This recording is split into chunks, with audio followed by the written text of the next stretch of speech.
السلام عليكم ورحمة الله وبركاته.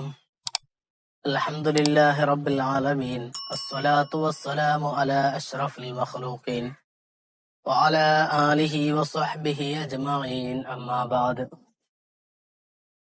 പ്രിയമുള്ള മുഅ്മിനീങ്ങൾ, മുഅ്മിനാത്തുകൾ, അല്ലാഹു സുബ്ഹാനഹു വ തആല നമ്മുടെ മക്കളെ, നമ്മുടെ കുടുംബങ്ങളെ അല്ലാഹു നല്ല സ്വാലിഹീങ്ങളാക്കി തരുമാറാവട്ടെ.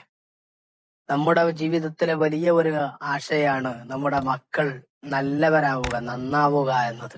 നമ്മുടെ മക്കൾ ഒരു തെമ്മാടിയാണ്, അല്ലെങ്കിൽ ഹറാമായ പ്രവർത്തനം ചെയ്യുന്നവനാണ് എന്ന് കേട്ടാൽ മാതാപിതാക്കളുടെ മനസ്സിൽ വല്ലാത്ത വേദനയാണ്. കാരണം എന്റെ മകൻ മോശക്കാരനാണെന്ന് കേൾക്കുന്നത് മാതാപിതാക്കൾക്ക് തീരെ ഇഷ്ടമല്ല.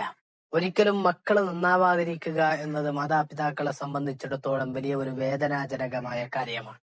എന്നാൽ നമ്മൾ എല്ലാവരും ആഗ്രഹിക്കുന്നവരാണ് മക്കൾ നന്നാവണം, നല്ലവരായ മക്കളാകണം എന്ന രൂപത്തിൽ ആഗ്രഹിക്കാത്ത ആരും ഉണ്ടാവില്ല.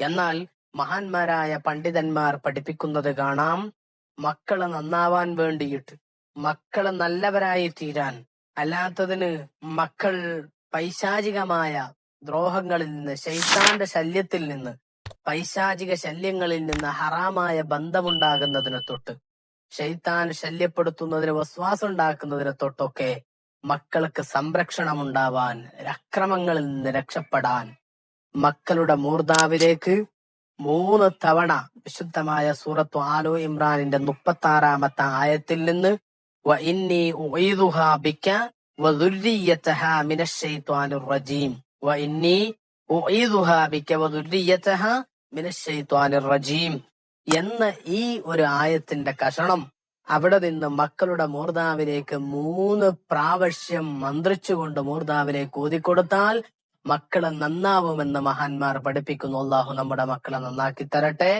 അസ്സലാമു അലൈക്കും വറഹ്മത്തുള്ളാഹി വബറകാതുഹു.